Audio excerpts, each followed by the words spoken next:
You know what's insane? An actor who spent 2 years building a gin company just sold it for $610 million. Then he flipped a phone company for over $1 billion. Here's how he actually did it. June of 2020, middle of the pandemic. Most of Hollywood is shut down, nobody's working, the entire entertainment industry is basically frozen. Ryan Reynolds, the guy from Deadpool, gets a call from Diageo, one of the biggest alcohol companies on the planet. They want to buy Aviation Gin, a brand Reynolds bought into just 2 years earlier. The offer, $610 million. $610 million. Now here's the part that made me dig into the story, and this appears over and over again in everything I read. Reynolds didn't just slap his name on a bottle and collect checks like every other celebrity. According to multiple reports and interviews I've read, he actually rewrote their entire marketing strategy, personally wrote most of the ads himself, and turned a craft gin nobody had heard of into a brand that Diageo was willing to pay over $500 million for in 24 months. 24 months! And this wasn't a one-time thing. He did it again with Mint Mobile, then again with Wrexham, a Welsh soccer team. The pattern is so clear, so repeatable, that every celebrity now is trying to copy it. But here's what nobody talks about: why it works for him and fails for everyone else. I'm Alex Morgan, this is Behind the Billion, and today we're breaking down how Ryan Reynolds went from being a Hollywood actor to building an actual business empire worth billions. And honestly, when I started researching the story about a week ago, I thought it was going to be another celebrity endorsement case study, you know? Famous person puts their face on a product, makes some money, whatever. But the more I dug into the actual deals, the actual strategies, the documented marketing campaigns, the shareholder filings, and I have spent at least 60 hours on this, I realized this is something completely different. This is a masterclass in modern brand building that has nothing to do with traditional celebrity marketing and everything to do with authentic engagement, strategic timing, and understanding how attention works in the social media age. So here's what we're covering today, and this appears over and over again in his success. We're going deep on 3 major deals.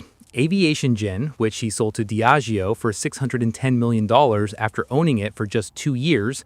Mint Mobile, which got acquired by T-Mobile for $1.35 billion in 2023. And Wrexham AFC, a 5th-tier Welsh soccer team that he's currently turning into a global media phenomenon. And here's why this matters, why I spent the last week reading every interview, every marketing campaign analysis, every financial filing I could find. And this pattern appears over and over again. Because Reynolds has created a playbook that's fundamentally disrupting how celebrity business deals work. And if you're building any kind of brand right now, any kind of company, the lessons here are incredibly valuable.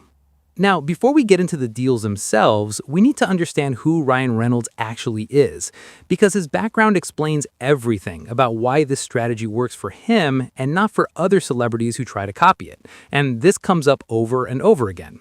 Reynolds isn't just an actor. According to interviews and profiles I've read, he's obsessed with marketing, legitimately obsessed. He reads marketing books, studies ad campaigns, analyzes why certain brands succeed and others fail.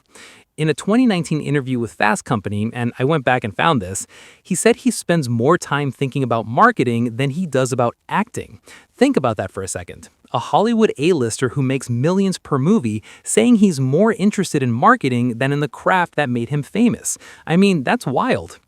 And this isn't recent, and this appears over and over again in his background. From what I've pieced together from multiple sources, Reynolds has been fascinated by advertising since he was a kid.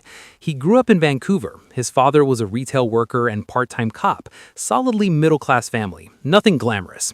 But according to interviews he's given over the years, he was always studying how brands communicated, how they positioned themselves, why certain ads stuck in your head and others didn't. When he moved to Los Angeles to pursue acting, he wasn't just trying to become a movie star.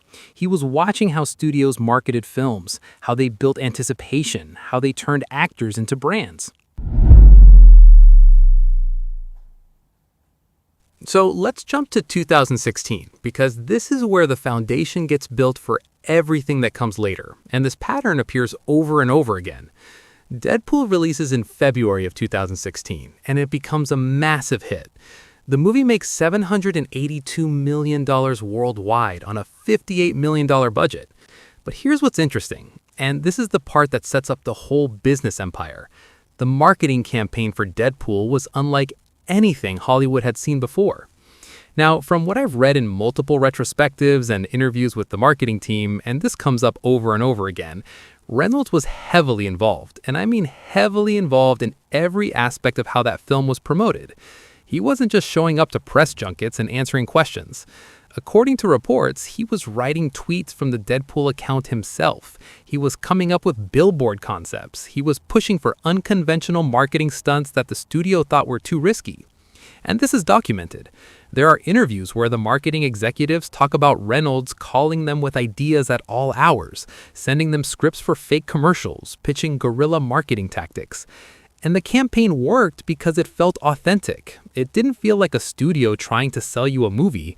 It felt like Deadpool himself was marketing the movie, breaking the fourth wall, acknowledging the absurdity of Hollywood marketing while simultaneously executing brilliant marketing. And Reynolds understood something that most celebrities don't, and this appears over and over again. Audiences in 2016, this is the social media era, can smell inauthenticity immediately. They know when someone's just reading a script written by a marketing team. They know when engagement is manufactured. So here's what happens. Deadpool becomes one of the most profitable superhero films ever made, and Reynolds comes out of it with two things. One, massive leverage in Hollywood. He can now command huge salaries and have creative control. But two, and this is what matters for our story, proof of concept that his marketing instincts work.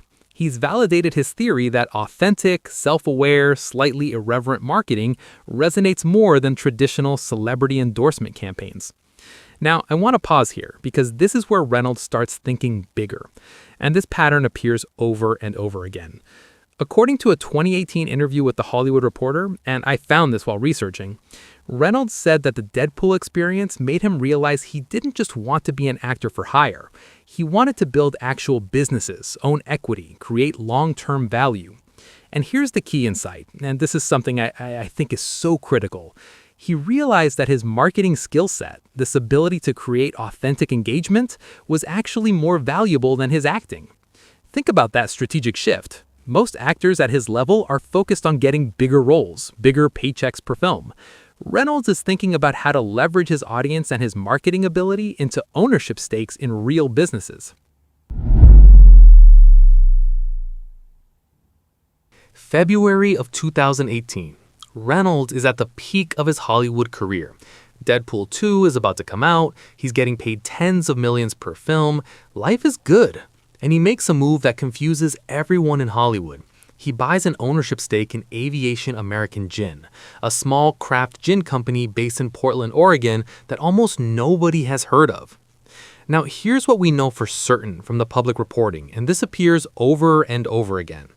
The deal structure wasn't disclosed in exact numbers, but from what I've pieced together from industry reports and later SEC filings, Reynolds bought a significant ownership stake, somewhere in the range of 20 to 30%, and became the face of the brand.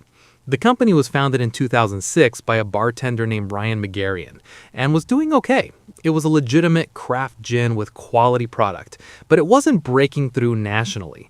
Sales were maybe a few $1 million a year, distributed mainly in Oregon and Washington. So why does Reynolds do this deal? I mean, at this point, celebrity alcohol brands are everywhere. George Clooney had Casamigos tequila, Diddy had Ciroc vodka. Every celebrity was slapping their name on a bottle and doing traditional endorsement deals. But according to interviews Reynolds gave later, and I'm drawing from his 2019 Forbes interview here, and this comes up over and over again, he specifically didn't want to do a traditional endorsement. He wanted ownership, he wanted creative control, and he wanted to actually build something. Here's where the strategy gets interesting, and this pattern appears over and over again. Most celebrity alcohol brands follow the same playbook. Big launch party, celebrity post photos on Instagram drinking the product, maybe they do some traditional advertising, and the brand relies on the celebrity's fame to drive sales. It's passive. The celebrity is essentially renting out their image and their social media following. Reynolds does the opposite. From what I can tell from analyzing the marketing campaigns and reading interviews with the aviation team, and this appears over and over again, he immediately takes over the creative strategy. He's not just the face of the brand, he's the chief marketing officer in everything the title. And here's the brilliant part. He doesn't market it like a celebrity endorsement. He markets it with the same self-aware, slightly absurd tone that worked for Deadpool. I've got examples here, and these are real campaigns that ran. One of their first big ads after Reynolds joined was a fake apology for putting a little too much Aviation Gin in their drinks. Another one showed Reynolds sitting in an empty bar, looking directly at the camera, saying something like, "I don't usually do ads for my own gin company, but I'm broke and I need the money." It's funny, it's self-aware, it acknowledges the absurdity of celebrity alcohol brands, while simultaneously being an ad for his celebrity alcohol brand. And here's what makes it work, and this pattern appears over and over again. Audiences don't feel like they're being sold to. They feel like they're in on the joke.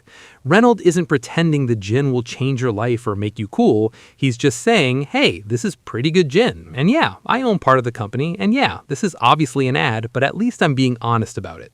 That transparency, that authenticity is incredibly powerful in an era where consumers are bombarded with thousands of marketing messages per day. Now, let's talk about the execution, because the strategy is one thing, but the actual implementation is what separates Reynolds from every other celebrity who tries this, and this pattern appears over and over again. According to multiple reports and interviews with the aviation marketing team, Reynolds was personally writing or heavily editing almost every piece of marketing content, not just approving it, writing it. He'd send them scripts for commercials at midnight. He'd rewrite email campaigns. He'd come up with social media posts and send them directly to the team. And this is documented. In a 2019 Adweek interview, the aviation CMO said, and I'm paraphrasing here because I don't have the exact quote in front of me, but something like, "Reynolds is more involved in the day-to-day marketing than most CEOs are at their own companies. He's in every meeting, reviewing every campaign, giving feedback on everything." But here's where the business gets really interesting, and this pattern appears over and over again. Sales start exploding. According to industry reports I found, and these numbers are from the beverage industry publication, Aviation Gin was selling maybe 300,000 cases per year before Reynolds got involved. By late 2019, so about 18 months after he joined, they're selling over 1 million cases per year. I mean, over 1 million. Revenue goes from maybe $15 million annually to over $60 million. And critically, the brand is expanding nationally. It's no longer just a Portland craft gin. It's in bars and liquor stores across the country. Now, I can't confirm every detail of the internal metrics. I wasn't in their board meetings, but the growth trajectory is documented in trade publications and distributor reports. And here's what's remarkable, and this pattern appears over and over again. This growth is happening primarily through organic marketing and social media, not through massive traditional advertising budgets. Reynolds is essentially using his personal social media following, which at this point is tens of millions of people across platforms, as free distribution for Aviation Gin content. And because the content is actually entertaining, not just ads, people share it, engage with it, amplify it. So here's where it gets crazy.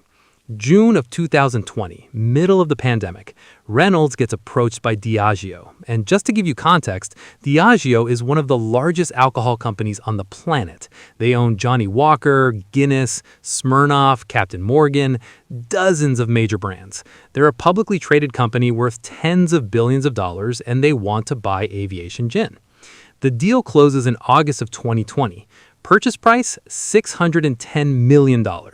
Now, based on Reynolds' ownership stake, which again wasn't publicly disclosed, but industry estimates put it at around 25%, he personally walks away with somewhere between $120 and $150 million in 2 years for a gin company that he bought into when it was doing maybe $15 million in annual revenue. Let me just pause and let that sink in for a second. And I mean, really think about this. 2 years of ownership. 2 years of Reynolds personally writing marketing campaigns, being self-aware and funny on social media, building authentic engagement with consumers. And he flips it for $610 million to one of the biggest alcohol companies in the world. I mean, that's not a celebrity endorsement deal. That's a legitimate business exit. And here's what made me dig deeper into this story, and this pattern appears over and over again. In the press release announcing the acquisition, and I went back and read the actual press release, Diageo specifically cited aviation's cultural relevance and social media presence as key factors in the acquisition. They weren't just buying a gin brand with growing sales, they were buying Reynolds' marketing playbook, his ability to create authentic engagement, his social media reach and influence. Now, I want to be clear about something. Reynolds didn't do this alone. He had a legitimate product, the gin itself was well made, the team at Aviation knew what they were doing from a production and distribution standpoint. But the marketing transformation, the brand positioning, the cultural breakthrough, that was Reynolds. And Diageo knew it. In fact, the deal structure included Reynolds staying on as a creative partner, which tells you everything you need to know about what they valued. So Reynolds just made over $100 million in Aviation Gin. Most people in his position would just do more of the same, find another alcohol brand, maybe a tequila or a vodka, apply the same playbook, cash out again. Reynolds does something different. He looks at a completely different industry, telecommunications, and he sees the exact same opportunity. November of 2019, Reynolds announces he's buying an ownership stake in Mint Mobile, a budget mobile carrier that almost nobody has heard of. And when I say budget, I mean budget. Mint Mobile's entire business model is offering cell phone service for $15 a month by cutting out retail stores and doing everything online. They're competing with Verizon and AT&T and T-Mobile by being radically cheaper and radically simpler. Now, here's what we know from the public reporting, and this pattern appears over and over again. Mint Mobile was founded in 2016 by a guy named David Glickman. The company was doing okay, they had maybe a few 100,000 customers, but they were struggling to break through in a market dominated by massive telecoms with billion-dollar advertising budgets. Their challenge wasn't product, the service worked fine, it was awareness and trust. How do you convince people to switch from Verizon, a company they've been with for years, to a brand they've never heard of? Reynolds sees this as the perfect Aviation Gin playbook opportunity. According to his announcement post, and I went back and read this on his social media, he bought roughly 25% of the company, so he's got skin in the game, real ownership, and he immediately takes over the marketing strategy with the same approach that worked for Aviation. But here's where he evolves the playbook, and this appears over and over again.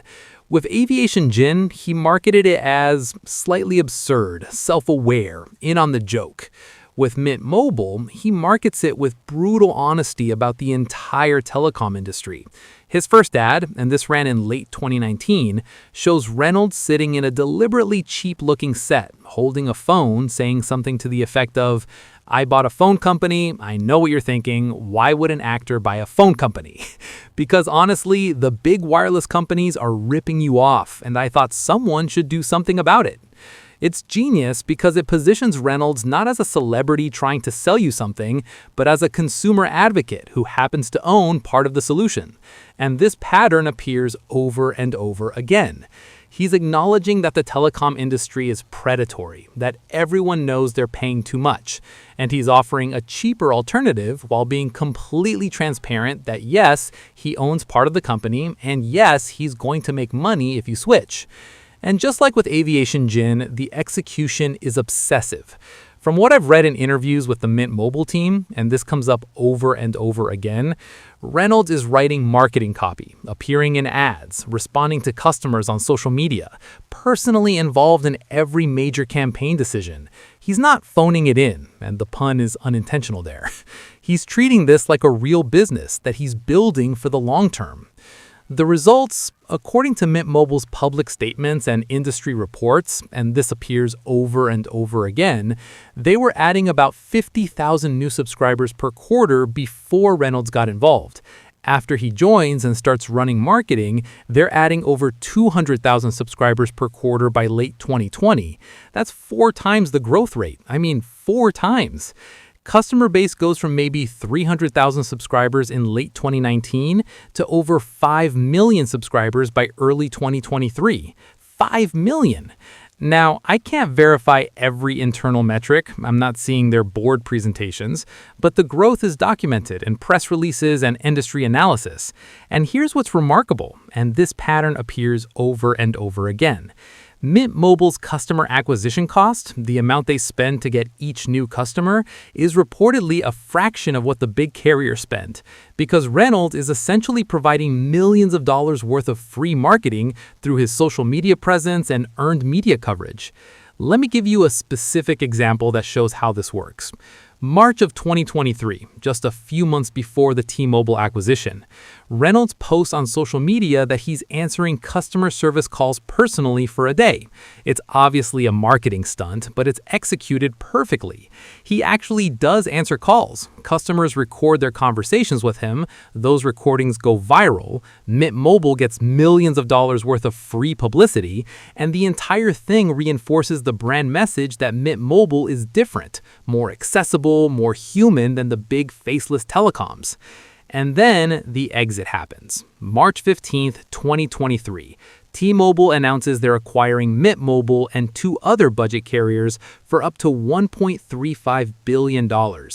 Now, the deal structure was complex. Some of the payout was contingent on hitting certain subscriber targets, but the headline number was $1.35 billion. Reynolds' stake, estimated at around 25%, means he personally made somewhere between $300 and $400 million. So let's do the math here, and I want you to really understand this. He bought into Mint Mobile in late 2019. He sells in March 2023.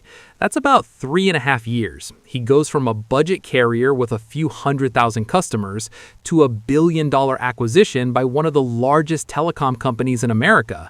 And just like with Aviation Gin, T-Mobile specifically cited Mint Mobile's brand strength and marketing differentiation as key factors in the acquisition. This is the pattern, and this appears over and over and over again. Reynolds finds a legitimate business in a competitive market that has a good product but struggles with awareness and trust. He buys meaningful ownership, not just an endorsement deal. He applies his authentic marketing playbook, personally writing and creating content that's self-aware, transparent, and funny. The brand explodes in awareness and sales. A major corporation buys it for hundreds of millions or $1 billion, and Reynolds walks away with a massive payday. And here's what makes this so interesting from a business strategy perspective, and this is something I spent a lot of time thinking about.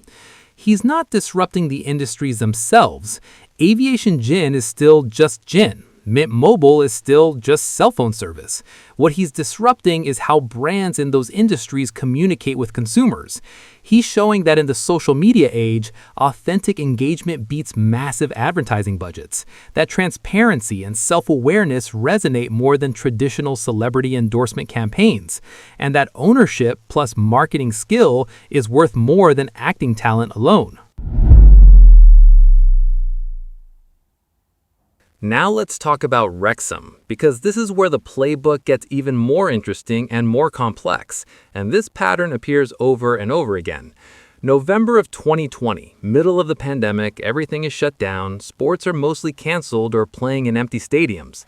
Reynolds and another actor, Rob McElhenney from It's Always Sunny in Philadelphia, announced they're buying Wrexham Association Football Club, a fifth-tier Welsh soccer team that almost nobody outside of Wales has heard of.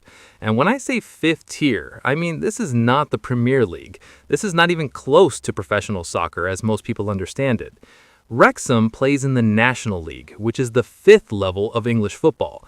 The stadium holds about 10,000 people. The team had fallen on hard times. They hadn't been in the top 4 divisions since 2008.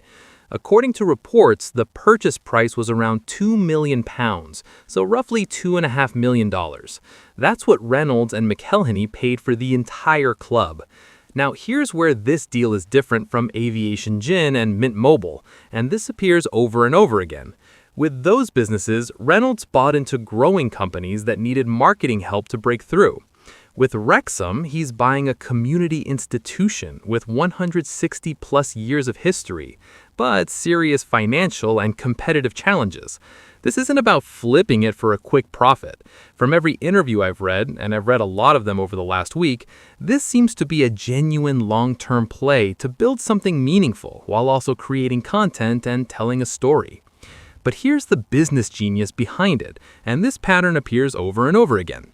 Reynolds and McElhenney immediately announced they're documenting the entire journey as a TV series. Welcome to Wrexham debuts on FX and Hulu in August of 2022, and it becomes a massive hit.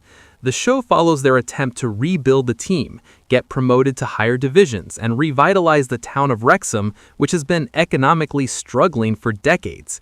And this is where the media strategy gets brilliant. They're not just owning a soccer team, they're creating a multi-platform media franchise. The team itself is one revenue stream. Ticket sales, merchandise, sponsorships, but the documentary series is another revenue stream. The global publicity and brand building is creating value that goes way beyond what a fifth-tier soccer team would normally generate. Let me give you some numbers to show how this is working, and these appear over and over again. According to reports from the club and local news coverage, Wrexham's shirt sales, that's what they call jersey sales in soccer, increased by over 500% in the first year after Reynolds and McElhenney took over. I mean, 500%. Season ticket sales sold out for the first time in decades. Sponsorship deals came flooding in from companies that would never have looked at a fifth-tier Welsh soccer team before. And the team's actually succeeding on the field. They won promotion to the fourth tier in 2023. Then they won promotion again to the third tier in 2024.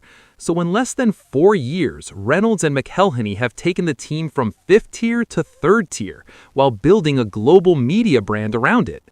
Now, I want to be clear, I can't verify every financial detail here. These are private transactions, and the club doesn't disclose everything publicly. But the overall trajectory is documented in news coverage and the TV series itself. And here's what's fascinating, and this appears over and over again. The Wrexham investment is the clearest example of Reynolds' evolved strategy. He's not just applying marketing skills to an existing business anymore. He's creating content, building a media franchise, and using that content to drive value in the underlying business. The TV show brings global attention to Wrexham. Global attention brings sponsorships and merchandise sales. Sponsorships and merchandise sales fund better players. Better players lead to winning and promotions.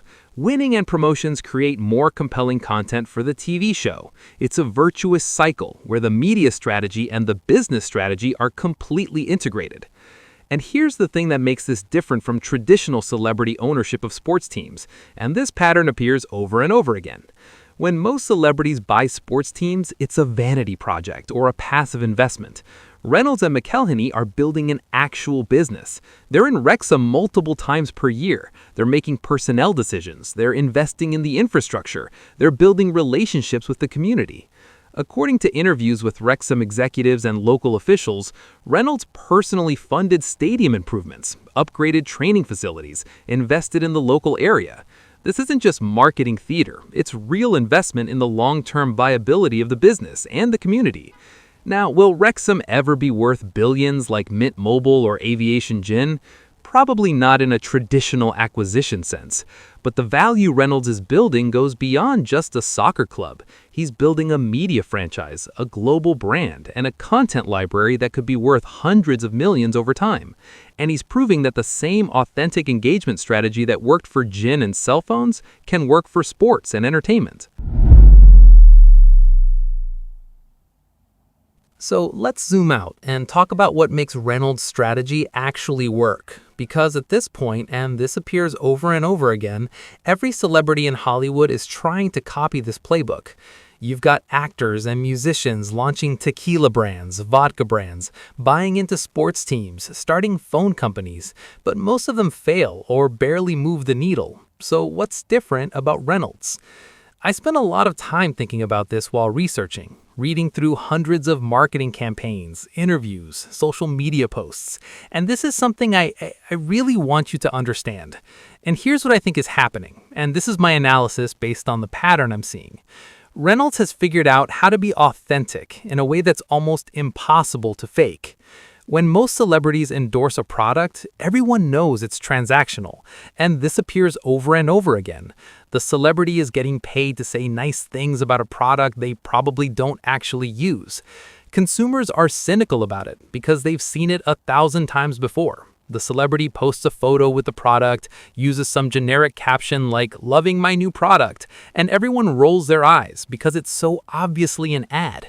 Reynolds flips this completely. He acknowledges that it's an ad, that he owns the company, that he's trying to make money.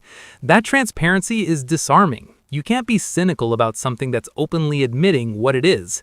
And then, and this is the crucial part, he makes the marketing itself entertaining enough that people don't care that it's an ad. I'll give you a specific example, and this appears over and over again. When Reynolds was marketing Aviation Gin, one of his most successful campaigns was a fake ad where he sits in a chair, looks directly at the camera, and says something like, "You're probably wondering why I'm here talking about Aviation Gin. Honestly, I need the money. Acting doesn't pay what it used to." It's funny, it's self-deprecating, it acknowledges the absurdity of celebrity endorsements, and it works because it feels honest, even though it's obviously a joke. Compare that to a typical celebrity alcohol endorsement where someone posts a perfectly styled photo with a bottle and a caption like, "Can't wait to celebrate with brand." Nobody believes that. Nobody thinks that celebrity actually drinks that specific brand. But Reynolds makes you believe that, yeah, he probably does drink Aviation Gin. And yeah, he probably does find the whole celebrity endorsement thing as ridiculous as you do. And yeah, he's still going to market his product, but at least he's going to be entertaining about it. Now, there's another layer to this that's important to understand, and this pattern appears over and over again. Reynolds' strategy only works because he's genuinely skilled at marketing. If he was just being self-aware and transparent, but the actual content was boring or unfunny, it wouldn't matter. The content itself has to be good. And from everything I've read, Reynolds has developed a real expertise in understanding what resonates on social media, what gets shared, what breaks through the noise. In interviews with people who've worked with him, and I found several of these while researching, they consistently talk about how Reynolds thinks about marketing. He's not just approving campaigns, he's thinking about format, timing, platform, tone, message hierarchy, all the things that professional marketers think about. He's essentially doing the job of a chief marketing officer while also being the face of the brand. And here's why that combination is so powerful, and this appears over and over again. Most companies have a separation between the people making marketing decisions and the face of the brand. The CMO creates the strategy, the celebrity endorser executes it, but there's always friction in that handoff, always compromises, always the celebrity's agents pushing back on certain ideas, or the marketing team struggling to get authentic content from the celebrity. Reynolds eliminates that friction by being both the strategist and the face of the brand. When he has an idea for a campaign, he can just execute it immediately. He doesn't need approval from a committee, doesn't need to convince a celebrity to participate. He just writes it, films it, posts it. That speed and agility is incredibly valuable in social media marketing, where relevance and timing matter so much. Now, there's another element to Reynolds' success that we need to talk about, and it's something that gets overlooked in most analysis of his business deals. And this pattern appears over and over again. He has Hollywood leverage, and he's using it brilliantly to create value for his businesses. Here's what I mean by that. Reynolds is not just a random actor. He's an A-list movie star with real power in the entertainment industry. When he wants to produce a documentary series about Wrexham, he can get it made and distribute it on major platforms because studios want to work with him. When he wants to create commercials for Aviation Gin or Mint Mobile, he can call in favors, get top-tier production talent, secure media placements that would cost other brands millions of dollars. And he's using that leverage strategically. From what I can tell, and this is based on analyzing the production quality and distribution of his marketing content, Reynolds is essentially creating Hollywood-quality commercials and content for his brands at a fraction of what it would normally cost. He's directing some of it himself. He's starring in it, obviously. He's bringing in cinematographers and editors and producers from his film work. The Mint Mobile commercials, for example, and this appears over and over again, are shot and edited like actual movie trailers. They've got cinematic lighting, professional sound design, clever editing, all the production value of a major advertising campaign, but done for probably a tenth of the cost because Reynolds is leveraging his Hollywood relationships and expertise. And then there's the free publicity factor, and this pattern appears over and over again. Every time Reynolds launches a new marketing campaign or makes a business announcement, it gets covered by entertainment media as a story about Ryan Reynolds, the celebrity. That's millions of dollars of free advertising, earned media, that a normal gin company or phone company could never get. When Aviation Gin launched a new product, it wasn't just an ad, it was a news story about what Ryan Reynolds is doing next. This creates a compounding effect. The more successful his businesses become, the more media coverage he gets, which drives more awareness for the businesses, which drives more success, which drives more coverage. It's a virtuous cycle that's incredibly hard for competitors to match unless they also happen to be A-list movie stars with millions of social media followers and strong Hollywood relationships. Now, let's talk about something that I think is crucial to understanding why Reynolds deals work and why most celebrity business ventures fail, and this appears over and over again. Control. Reynolds is obsessed with maintaining creative control over everything his name is attached to, and he structures his deals specifically to ensure he gets that control. When I was reading through interviews and articles about his various business ventures, this theme kept coming up over and over and over again. He doesn't just license his name or image, he demands ownership, stake, and creative control.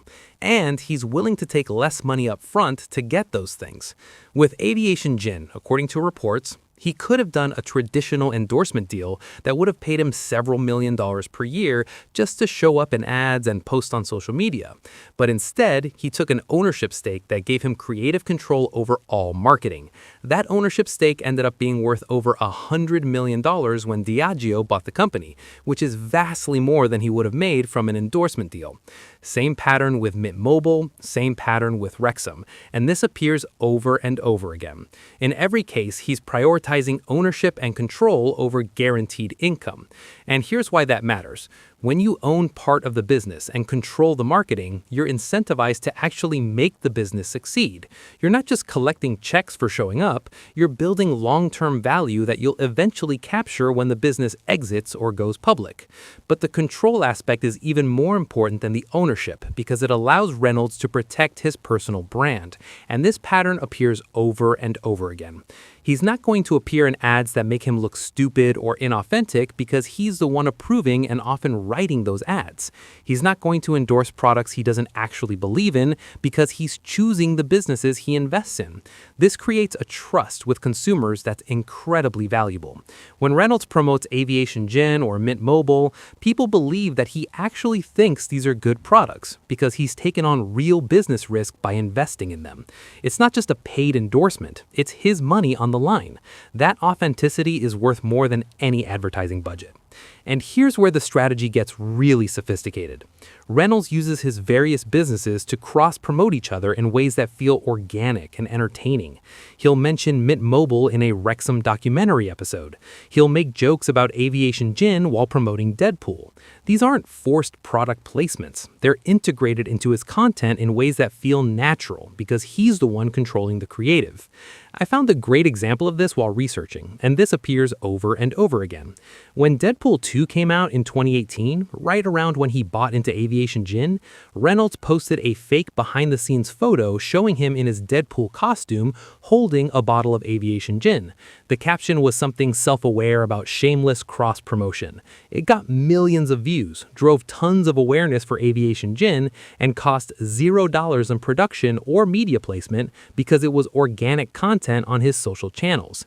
That kind of synergy only works when you own and control multiple assets. If he was just doing endorsement deals for brands owned by other companies, he couldn't integrate them into his content as seamlessly because he wouldn't have control over how they're portrayed. Now, there's one more element to Reynolds' success that I want to highlight, and it's something I almost missed until I looked at the timeline of all his deals carefully. And this pattern appears over and over again. His timing is exceptional. He's entering these businesses at exactly the right moment in their life cycle and in the broader market environment. Aviation Gin, he buys in early 2018. This is right when craft spirits are exploding in popularity, when consumers are moving away from mass market brands toward artisanal products with stories behind them. Gin specifically is having a renaissance. Cocktail culture is booming. He's riding a wave, not creating it, but he's positioning aviation perfectly to capture that trend. Mint Mobile he buys in late 2019, right before the pandemic.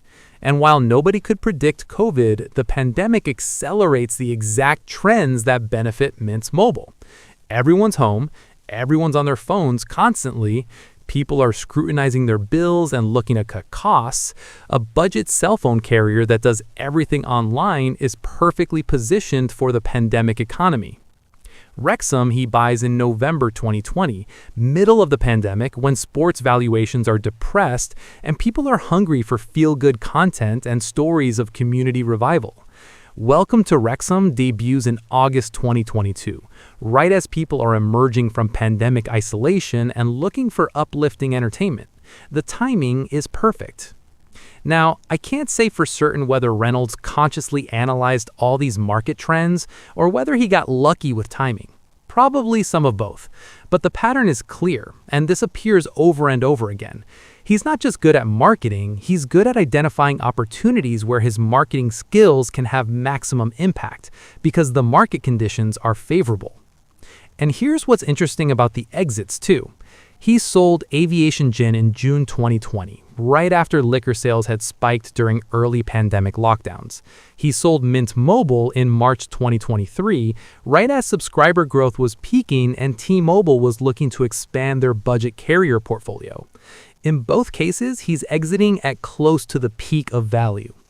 This suggests a level of strategic thinking about market timing that goes beyond just marketing and branding. He's thinking about when to enter, how to build value quickly, and when to exit for maximum return. It's classic entrepreneurial thinking applied to celebrity business ventures in a way that most actors never do. So why does this matter right now in 2025? Why am I spending all this time breaking down Ryan Reynolds' business deals? Because the playbook he's created is fundamentally changing how celebrity business ventures work. And more importantly, it's offering lessons that apply to anyone building a brand in the social media age.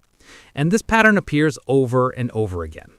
Look at what's happening right now. You've got YouTubers and podcasters and TikTok creators launching energy drinks, clothing lines, and food products using variations of Reynolds' playbook. MrBeast with Feastables chocolate and Beast burgers, Logan Paul and KSI with Prime energy drink, Emma Chamberlain with Chamberlain coffee. They're all following the same pattern. Take an ownership stake, be authentically involved, use your platform to market directly to your audience, build real value. And some of these are working incredibly well.